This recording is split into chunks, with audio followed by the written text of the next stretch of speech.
I just built a Lego catapult to launch creepers. But why, you may ask? Look, we all know creepers are sneaky. I can't count the number of times I was just minding my own business and one blew up behind me. Uh-oh.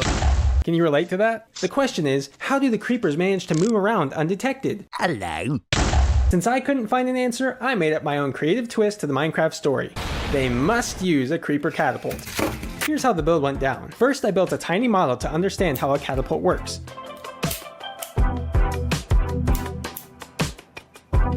I'd need a bucket on a lever, a way to increase stored potential energy, removal of the resistance from the input force, a rapid release of the stored energy, and of course a payload, which equals a creeper. Today's catapult build is key for the factory, because it will launch creepers once they make it off the assembly line. So let's see the build. First, I started building the catapult frame. I added a reel for a winch to pull the catapult into the loaded position. And also this Lego metal hook to release the bucket and launch the creeper. I spring-loaded the hook after finally choosing the right spring.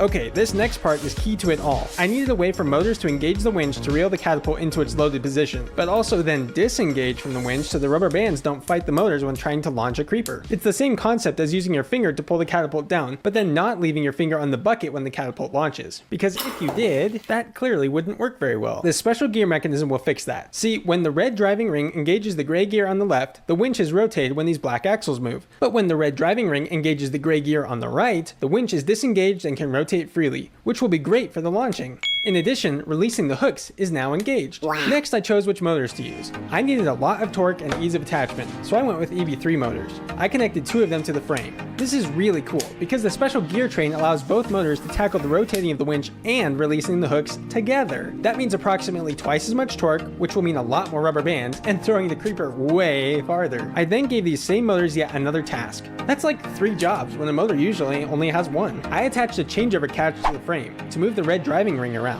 By adding these 2 blue pieces, the changeover catch only has about 180 degrees of movement, which will be perfect for putting the driving ring in exactly the right place. I added this clutch gear to allow the changeover catch to be loosely coupled to the main drive shaft.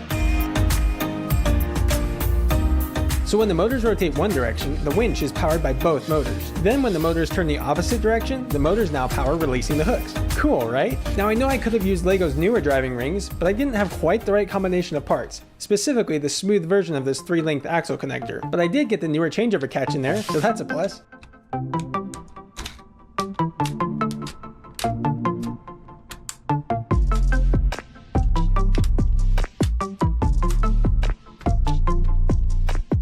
It was time to add the rubber bands. I started with 10 large Lego rubber bands.